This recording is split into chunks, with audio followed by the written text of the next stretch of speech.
جی السلام علیکم، میں رؤف کلاس رہا ہوں آپ کے سامنے نئے ویلا کے ساتھ حاضر ہوں۔ ایک ابھی آپ نے بھی سنا ہوگا، پڑھا ہوگا، شاید میں بھی دیکھا بھی ہوگا کہ جنرل باجوہ صاحب کا جو ایک طویل انٹرویو کیا تھا اور شاہد میتلا صاحب نے، اس کی ابھی وائبز جو ہیں نا، یا وہ جو سیزنز ہیں، یا وہ شروع ہوا ہے جو کچھ ایکسپلوسو ڈیولپمنٹس ہیں، ایکسپلوسو انٹرویو ہے، اس کے کچھ نہ کچھ امپلیکیشنز، کچھ چیزیں نظر آنا شروع ہو گئی ہیں۔ اور اگرچہ کیونکہ یہاں پہ سپریم کورٹ میں اور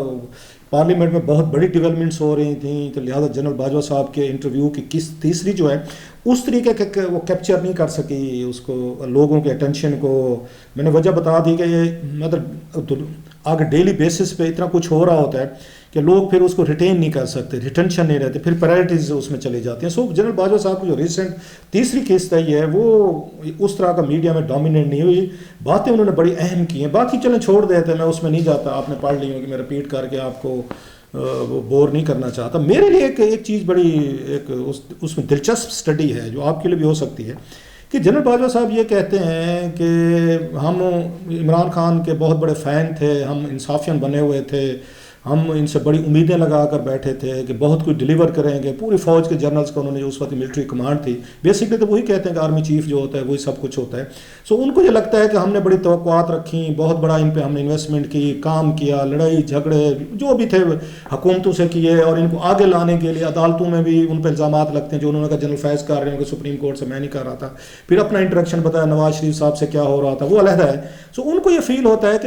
کہ جو توقعات ہم نے عمران خان صاحب سے رکھی تھیں، جتنا وہ اپنے آپ کو وہ کر رہے تھے،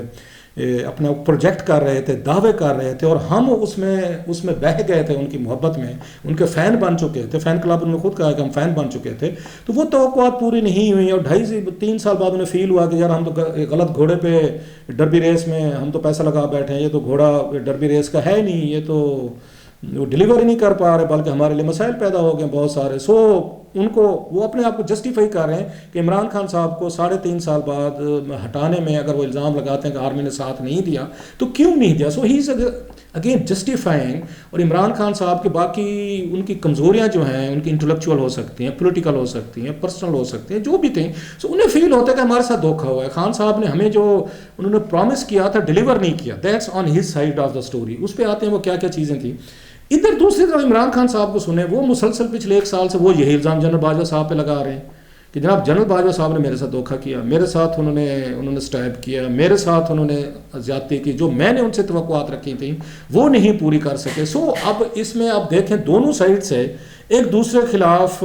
ایک اماؤنٹ آف کمپلینٹس ہے، یا شکایات ہیں، یا یہ کہہ لیں مطلب وہ کہتے ہیں جو اس نے میرے ساتھ دھوکا کیا، وہ کہتے ہیں جی میرے ساتھ دھوکا ہوا، خان صاحب کہتے ہیں میری حکومت کو ٹاپل کیا جنرلز نے کیا، اور یہ جنرل باجوہ جو ہے وہی سب کچھ کر رہے تھے۔ وہ سمجھتے ہیں جناب یہ جنرل باجوہ صاحب عمران خان صاحب سے کہ ایکسیلنسی آپ کے لیے میں نے نواز شریف صاحب سے دشمنی مول لی، میں نے اس پی ڈی ایم سے مول لی، میں نے مطلب مجھے تو آرمی چیف انہوں نے بنایا تھا، نواز شریف صاحب نے بنایا تھا، آپ نے تو نہیں بنایا تھا مجھے، اس کے باوجود نواز شریف صاحب یا میں نے ان کو نہیں بچایا، ان کو ریسکیو نہیں کیا، حالانکہ میرے پاس سلمان شہباز بھی آئے تھے، حالانکہ مجھے شاہد خاقان عباسی صاحب مجھے جی ایچ کیو سے لے کے وہ دامن کوہ میں بھی لے گئے تھے، 3 گھنٹے ہم وہاں پہ بیٹھے رہے، وہ میری اگین مجھے وہ آرگو کرتے رہے جی کہ جناب کہ آپ ان کو وہ کریں، آپ ان کو ریسکیو کریں اس میں سے،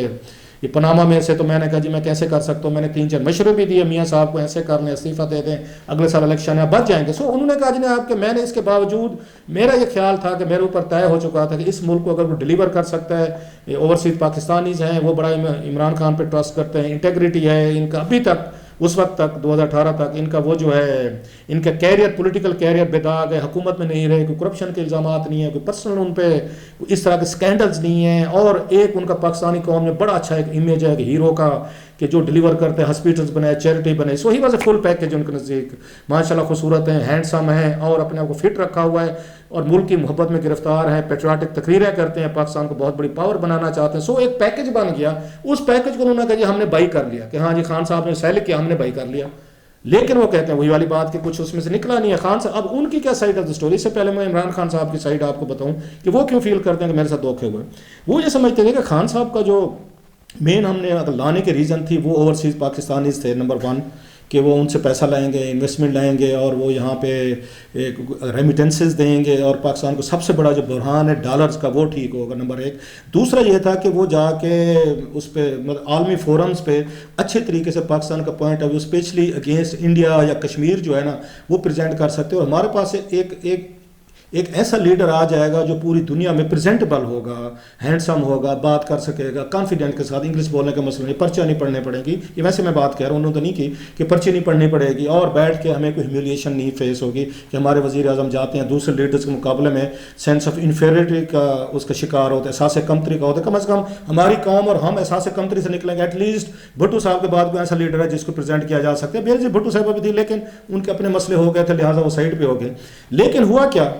کہ شروع میں تو چیزیں ٹھیک ہوئیں. انہوں نے کوئی ایسے, آپ کو یاد ہو کہ عمران خان صاحب نے شروع میں اوورسیز پاکستانی سے اس طرح اپیل بھی نہیں کی, انہوں نے کوئی بانڈ جاری نہیں کیا جو وہ کر سکتے تھے جب پاور میں ہے, جب یہاں پہ اسد عمر صاحب وزیر خزانہ تھے. ایون آپ کو یاد ہوگا امریکہ میں واشنگٹن میں جو انہوں نے وہاں بہت بڑا جلسہ کرایا گیا تھا, تقریر کی تھی, 20-25 ہزار پاکستانی آئے تھے. اب وہ تقریر اٹھائیں, اس میں کہیں پہ ایک دفعہ بھی ذکر نہیں ہے کہ پاکستانی جو ہے آپ ہمیں پیسہ بھیجیں یا ہم بانڈ لے کر آ رہے ہیں, آپ ہم سے بانڈ خریدیں اور پاکستان کو تاکہ جو ہمارے فورن ریزرو کا مسئلہ ہے وہ حل ہو. تقریر آپ سنیں کبھی, وہ موقع تھا کہ آپ اپنے پاکستانی کو اس وقت ان سے بات کرتے, بزنس کے لیے لاتے, انویسٹمنٹ کے لیے لاتے, ان کے لیے فرینڈلی پالیسیز بناتے. پلس میں سمجھتا ہوں یہاں سے اسٹیٹ بینک کو اس وقت مطلب 25-25 ہزار ڈالر, ایک لاکھ ڈالر کے آپ کو سرٹیفکیٹ لے کر جانے چاہیے تھے ایمبیسی کے ذریعے. وہیں پہ آپ ان کو سیل کر سکتے تھے کہ یہ لیں, 5 سال کے لیں, 7 سال کے لیں. اور بعد میں انہوں نے اگر چیک کیا but it was too late, لیکن اس کا جو پرسنٹیج تھی وہ بہت ہائی تھی. 7% پہ جو انہوں نے ڈیجیٹل پاکستان, روشن پاکستان کا دیا گیا, 7% was a very huge mark up جو دیا گیا. معذرت کے ساتھ بہت سارے اوورسیز پاکستان ناراض بھی ہو جائیں گے, لیکن 7% mark up was very huge. ہم نے ڈالروں میں دینا تھا, وہ ملک جو ڈالروں کی بھیک مانگ رہا تھا. سو خیر انہوں نے کیا ایسے, انہوں نے ہارڈ منی کا کنسیپٹ لے کر آئے تھے. آپ کو یاد ہوگا اس وقت بھی بڑا اعتراض آیا تھا, یہ لے حفیظ شیخ صاحب لے کے 3 مہینے کے لیے پیسہ رکھایا گیا, وہ بھی بہت بڑا پروفٹ تھا. اس وقت بھی کہا گیا تھا کہ یہ مستقل حل نہیں ہے آپ کا. ہوگا کیا کہ آپ اس کو, یہ جو آ رہے ہیں 3 مہینے کے لیے پیسے رکھوا رہے ہیں, ہائی ان کو وہ مل رہا ہے, ان کو ریٹرن مل رہا ہے, تو وہ تو 3-4 مہینے کی وہ دہاڑیاں لگائیں گے, بھاگ جائیں گے. پھر 2.5-3 ارب ڈالر نکلے گا آپ کے اس میں سے, آپ کی کٹی میں سے, ریزرو میں سے ان کو دینا پڑے گا. تو پھر آپ اس کو آگے فل کیسے کریں گے؟ تو آپ کا ڈالر پر پھر دباؤ بڑھے گا, ڈالر کا ریٹ اوپر جائے گا. وہی کچھ ہوا 2.5-3 مہینے 6 مہینے بعد وہ نکال کے لے گئے. سو وہاں پہ پالیسی بھی اس طریقے کی وہ افیکٹو نہیں ہو سکی. اگرچہ روشن ڈیجیٹل پاکستان کے ذریعے 2.5-3 ارب ڈالر وہ آئے, لیکن پھر عمران خان صاحب جو ہی گئے وہ واپس گئے, جس سے ڈالر پہ وہ امپیکٹ ہے. نمبر 1 وہ ہوا. دوسرا یہ ہوگا خان صاحب کے دور میں یہ امپورٹ جو تھی ان کے آنے سے پہلے 57 بلین ڈالرز کے قریب تھیں, وہ 80 بلین ڈالر تک لے گئے. ہماری ٹوٹل امپورٹ اور ساری ایکسپورٹ اور ہماری ریمیٹنسز جو تھی وہ 60 ارب ڈالر کی تھی. اس میں کوئی شک نہیں ہے کہ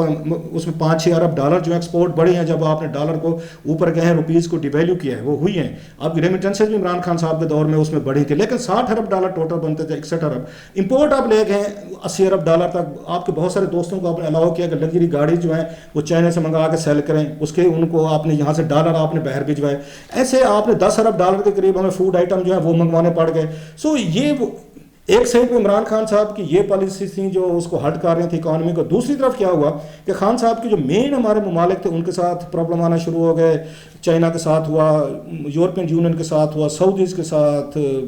UAE کے ساتھ, قطر کے ساتھ, برٹن کے ساتھ, پھر اگین امریکہ کے ساتھ. سو پاکستان آرمی کو یہ فیل ہوا کہ ہم تو ایسولیشن میں چلے گئے, یہ کام تو انڈیا ہمارے خلاف نہیں کر سکا کہ ہم پوری دنیا میں ہم اکیلے ہو جائیں کہ ہم جی گریٹ نیشن بن رہے. گریٹ نیشن تو بعد میں بنتے رہیں گے, ہمارے تو گھر کے دانے پورے نہیں ہو رہے. وہ ممالک جو پاکستان کو سپورٹ کرتے ہیں, اتحادی ہیں, دوست ہیں, ان کے ساتھ خان صاحب کی ان کی لڑائی شروع ہوگی. اس سے بھی میرا خیال آرمی جو ہے تھوڑی سی وہ خوف زدہ ہوگی کہ بھائی صاحب یہ تو اٹس اے ڈینجرس پاتھ جس سائڈ پہ ہمیں لے کر جا رہے ہیں کہ امریکن سے لڑنا ہے, اپنے چائنا سے یا اس سعودی سے یا یورپین یونین سے. لاسٹلی حالانکہ اور بھی اس میں باتیں ہو سکتی تھی کہ گورننس کے مسئلے سے بزدار صاحب کو لانا اور کچھ ایسی ٹیم کے لوگ تھے جس سے آرمی خوش نہیں تھی کہ یہ لوگ ڈیلیور نہیں کر سکیں گے, اتنے بڑے بگ آپ کو چیلنجز ہیں. دوسری طرف جو بڑا میرا خیال ہے ڈیل تھی جو انہوں نے عمران خان صاحب نے مس کی ہے, وہ تھی جب وہ انہوں نے ڈیل کی تھی پاکستان کی آرمی لیڈرشپ نے. Was 100% for it. I pray کہ یہ ہو جاتا کہ DGISI کی ملاقاتیں ہوئیں انڈین وہاں پہ NSA کے ساتھ دبئی میں یا را چیف کے ساتھ, اور یہ طے ہوا کہ وہ ہم مودی صاحب آئیں گے, پاکستان آئیں گے, 10 دن رہیں گے یہاں پہ, اور آخر پہ عمران خان صاحب اور وہ اکٹھے اسلام آباد میں ہاتھوں میں ہاتھ ڈال کے ایک پیس کا نیا ایک ٹریٹی سائن کریں گے, اور کشمیر کے مسئلے کو